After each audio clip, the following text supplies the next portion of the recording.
Եվրամիություն, եվրոպական ստանդարտներ, այդ մասին խոսում էր վարչապետը Եվրախորհրդարանի ամբիոնից, այդ մասին խոսում են Երևանում։ Դա ինչ է, որ ինչ-որ էքսցենտրիկ մարդիկ խոսում են այլ մոլորակայինների մասին կամ ինչ-որ անիրական հեքիաթային բաների մասին։ Եվրոպական ստանդարտները դա միայն այն չէ, երբ մենք կունենանք, ասենք, բիոմետրիկ անձնագիր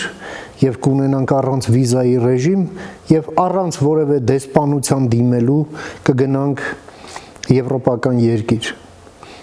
ասենք, ժամանակ անցկացնելու կամ գործնական հանդիպման համար։ Միայն դա չէ։ Նաև այն չէ, երբ Եվրամիության դրոշները կլինեն այնտեղ, որովհետև այդպիսինն է մեր քաղաքական նախապատվությունը։ Դա էլ է, բայց միայն դա չէ։ Եվրոինտեգրում, եվրոպական ստանդարտներ, դա այն ամենն է, ինչ վերաբերվում է մեզ։ Դա որակյալ ասֆալտն է, որակյալ կրթություն, որակյալ առողջապահություն, ընդ որում որակյալ ասվածը դա ուղղակի խոսք չէ, այլ հստակ չափանիշներ կան, ինչ է նշանակում որակյալ, եւ դա դառնում է օրենք, եւ դա դուք պետք է իրականացնեք։ Եվ այդ իրականացված ձևով էլ այդ ծառայությունները պետք է գան քաղաքացու մոտ։ Դա որակյալ սնունդն է, որը թե ներմուծվում է, թե արտադրվում է երկրում, այլ